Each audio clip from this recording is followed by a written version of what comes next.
Welcome everybody to D-Commerce Live. I'm Roy Bernheim, your host, and as I build D-Commerce, I meet incredible people with just amazing insights and experiences. And on the show here, I invite those incredible people to share whatever they've experienced and have to share everything revolving brands, art, innovation, and community. And it's really about sharing those conversations openly with everybody here who's shaping the future. So without further ado, I met these two incredible artists in New York a couple of months ago and already had a mini collab together. And so I'm really excited to having a chat with you guys. Welcome. Here we have Jason Naylor, who's an artist who's collaborated with brands from really across the globe. PepsiCo, just recently Starbucks, love to hear more about that, and many, many other brands all around the topic of love. And then we also, maybe, do you want to introduce yourself? Let's start with that, actually. Yeah, of course. I'm excited to be here, Roy. Thanks for having me. My name is Jason Naylor. I am a Brooklyn-based artist. My work consists of positive messaging and bright colors, and I work with spray paint, often found on large-scale murals around the world. I also have a fine art practice, studio practice. The point of my work is to spread love, so I do that with very vibrant hues and a lot of energy and bold designs, and I've had the luxury and privilege of working with a ton of amazing brands. Awesome. Great to have you here. And Pino is another incredible artist. And I know you guys inspire each other, sometimes collaborate. Yeah. And are in many ways complementary and have a lot of play. Maybe you want to share a bit more about how you guys work together. Yeah, 100%. I mean, Ross and I share a studio together. So from the top level, we work together regularly in the studio. But the synergy between us is that there's sort of a light and dark to the aesthetic of our work. Ross's work embraces, obviously I'll let him speak about it, but it embraces the reality of life, which has both light and dark, and his work leans into the dark side of things. My work tends to focus on the bright side of things. And so we complement one another aesthetically with that. And then with the energy of the work, we both are trying to embrace the human experience through human emotions, how we can portray those in our work and embrace all facets of life. Together we do that really well. It's beautiful how that complements. Yeah. And last time we sat down together, we started already to talk a little bit about community, but I'd love for you to share what community means to you here as well. The topic of community is very popular right now. And I think it's, there's different versions of it. There's a lot of definitions of community. And I mean, community is very critical, especially if you're trying to sell art or grow as an artist. For anyone, community is important because people don't necessarily want to be alone and people don't like to do things alone. And so having people around you for support is the very basic level of community. And I think it's important to have. My definition is based more on real live interaction. The community that's important for me is a community of people that I know personally, that I can see in real life and spend time with in real life. I'm less of a digital nomad than others are, especially when it comes to the topic of community. Like, I'm not the guy who hangs out on Discord all day, like talking to strangers on the internet, even though to some that is community, right? To me, community is like going to a place and seeing people that I know. And generally, the people that I surround myself with are creative people. And not to say that I'm not inspired by people who are not in the creative industry, but that it just happens to sort of form, the natural growth of a community is based on you spending time with people that have often some sort of common denominator. So my community is a group of creative people who I know in real life and who support what I'm doing. And I love your angle of how you define community really from a support network, or on the other flip side is not wanting to be alone also. Mm-hmm. And how do you see that supportive community around you influence you and you influencing them in your work? I mean, it's like the time you spend with other people and talking about what they're doing and seeing what they're doing, it sort of is a ripple effect. It's like painting in a mural festival, which I just came from last week. So when you're painting in a mural festival, there's multiple artists. Let's say there's 10 artists in one geographic location, and each artist has a different wall, but it's all sort of in a proximity where you can like walk over and see the other person's work, like catch up with what they're doing. Maybe I'm missing a can of black spray paint. I can go talk to my friend and be like, let me borrow a can of paint. And all the while you're immersed in what everyone else is doing, and that has a way of kind of like rubbing off on you. And it's funny how like in that setting, color palettes start to like shift a little bit. You start seeing like people aligning a little bit, and it's almost like subconsciously people start to play off each other, and the whole thing grows together. And almost like in a branded way, it starts to happen because of the synergy and the energy that's happening. And this is actually really interesting. Jason was sharing a little bit how you guys work from the same space sometimes or often, and even though you have quite, let's say, underlying themes and how this can complement each other. So I'd love for you to maybe introduce first yourself and your work, and then how this works with you guys, like how this collaboration or inspiration works and how it's so very different. Jason's work is very colorful, it's very vibrant, it's very, uplifting, and it's very positive. My work, it plays in both those realms. My work plays in the duality of life. I have the highs and I have the lows. So you kind of never know what you're going to get whenever you see my work. But I do love to talk about the fullness of the life experience. Me and Jason, whenever we work together, we work so well because we do complement each other when it comes to our colors and our different painting strategies and tactics. They're very similar, but they're also very far removed. So I think that that's why people love us working together. Like that. And when we think broader now in terms of your creative community, so Jason was sharing a bit more of how you're surrounded by other creative people. Where do you find that, okay, this is inspiration, and how much you find that this is maybe even coming too close together? Jason, you were alluding to that sometimes it might even influence each other in some ways. How do you define the self versus the community there? I think really what it boils down to is it boils down to each individual being as authentic as they possibly could be to themselves. And if you're authentic to yourself, you'll always kind of walk slightly closer to another individual that's doing very similar things to you. But because you're authentically yourself, you're going to stand alone and you're going to stay in your own lane and you're going to create your own things and your own ideas. And you're not going to really look for inspiration so much in the community because you're already creating your own wave. So there is like a slight difference there, or there could be some slight similarities. But at the end of the day, if you're as authentic as you possibly can be, you're going to steer clear of, like going through any of that kind of like confusion or any of the wild, crazy similarities that you could possibly find within the community. And when we stay on that point a little bit longer, then maybe over to you, Jason, when we think in terms of collaborations with companies that are outside of the creative industry, let's say, consumer brands, like the very big brands that you've worked with, how do you bring those two worlds together?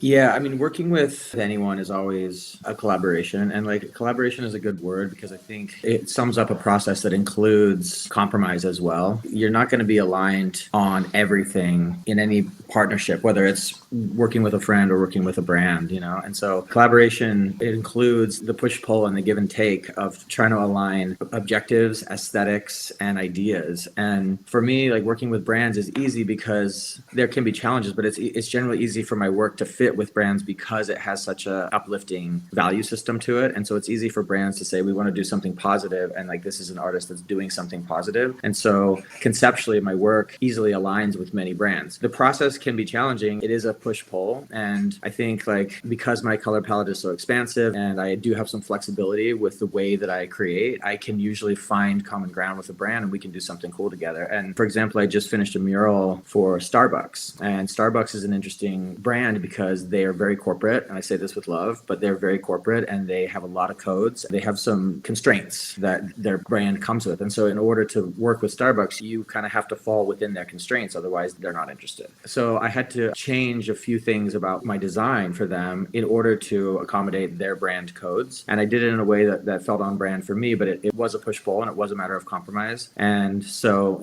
back to the question, I think collaboration is a key word, but I'd like to emphasize that I think collaboration includes compromise. And that's how a collaboration actually works. Because when you think of, two artists getting together and doing work together, you think each person just does whatever they want and it works perfectly. And that's not how it is either. It's like two people communicate in a way that they find alignment and then they go from there. So in that process, so what's also from your guys' side, so in brand language, you're creators, you create something and brands want to collaborate with you. What's your decision-making process? When you're like, okay, this is interesting. How do you look at that when a brand approaches? Usually for me, because I have a large body of work, it's very consistent. The easiest thing for me is to say to the brand, look at my stuff and screenshot a couple of things from my Instagram or go to my website and pull a couple of images of work that I've already done that speaks to you. So I have an understanding of what it is about me that you like and what it is about my work that you respond to. And then from there, that serves as a good jumping off point because then we already have some common ground. It's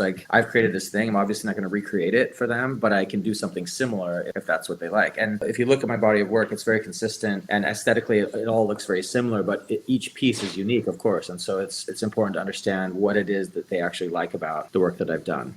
Interesting. And then maybe over to you, Ross, as well, in terms of finding that brand creator fit. How's that been for you? For me, it's been quite interesting because I do have different levels and layers to my work. So just like Jason said, whenever a brand reaches out to me or somebody that wants me to do a special commission, I always say exactly like Jason said, go to my Instagram, go to my website, screenshot a couple of things, whether it's a painting, whether it's a mural, whatever it is, and bring that to me, somewhat of an understanding where you're coming from, because I don't want to sit there and just waste hours and hours trying to put something together that is completely different aesthetically from what you envisioned initially, because I do have such a wide range with my work. It flows in somewhat of a darkness and there's a little bit of rebellion there, but like some of it's like very positive and very commercial. I think they have to really come at me with a strong idea of the direction that they want me to go. Yeah, already know roughly where they want to go, almost like a mood board type visualization. And let's talk a bit about then the consumers of those brands. If you do collaborations or just generally art fans, how have you involved them before? Do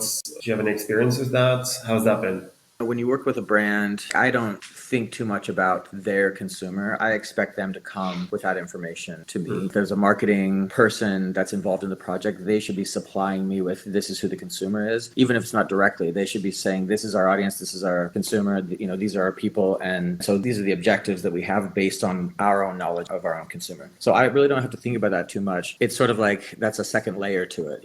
Like I feel like if I'm meeting the objectives of the project based on my communication with the brand, then their consumer should be included in that. So it's actually kind of like off my shoulders. I think when it comes to selling products or art directly to consumers, or when you're painting a mural, like a public piece of art that's going to be on the street for a community, that's when you really have to think about who those people are, And I think I'll speak to public art, and Ross can talk about like products and paintings and stuff. But with the public art portion of it, you do have to consider that everyone who walks down the street past the work is going to have an experience with it. And it generally should be a positive experience. I think there's some artists that may want to use public art to provoke, and that can be a different kind of experience. For me, I want everyone to see my work, to feel some sort of joy and happiness and positivity from the work. And so I have to consider, if I'm going to put this thing on the street, on this street corner, who's walking past it every day, and what are they going to feel, and how is it going to be for them to, like, for example, if they live across the street and I do this massive fluorescent glowing thing, as much as I think that might be positive for everyone, I have to also consider that there could be someone who lives across the street that's like, this is what's happening, why do I have to look at this thing every day? So those are just things you have to think about,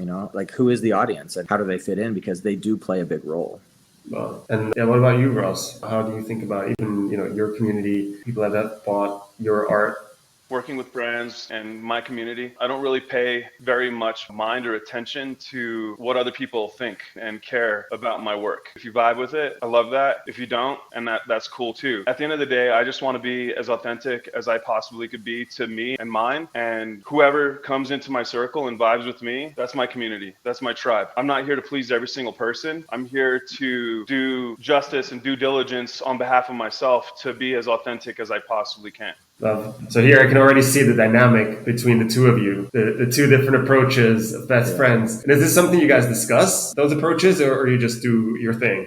I mean, it kind of it's basically both of us authentically kind of being ourselves and magically having this big Venn diagram, where we overlap. That's awesome. Yeah, I can really tell already from these few minutes of conversation of where this happens. And let's talk a little bit about technology. So technology, how you use it even in your art, but then also technology maybe to elevate art. I know, Jason, for example, you've done things with NFTs before. Can you share a bit more how you think about technology? Technology plays a huge role, I think, in most art practices. For me, like everything begins with a digital drawing. So I use my iPad for all of my sketching. I mean, it's generally like for me to actually sketch on a piece of paper is like I'm doing that for the practice of getting out of my comfort zone. So I'll get out an actual sketchbook and an actual pen. Generally, most of my ideation, conceptualization, sketching all happens on an iPad. And from there, where the piece is going, if it's a painting that's larger than maybe a small size, then I will will connect to a projector, project the sketch onto the canvas, and then that's how you get the art onto the canvas. Or if it's a mural, there are times when you project onto the wall to get the outline, to get your sketch onto the wall. So the process is already like relying on two devices just to get started. And then the other thing that I think people forget about when they think about technology and art is that we use our phones constantly during the process of creation, right? Because you constantly want to capture, and this is the current state of our culture, but like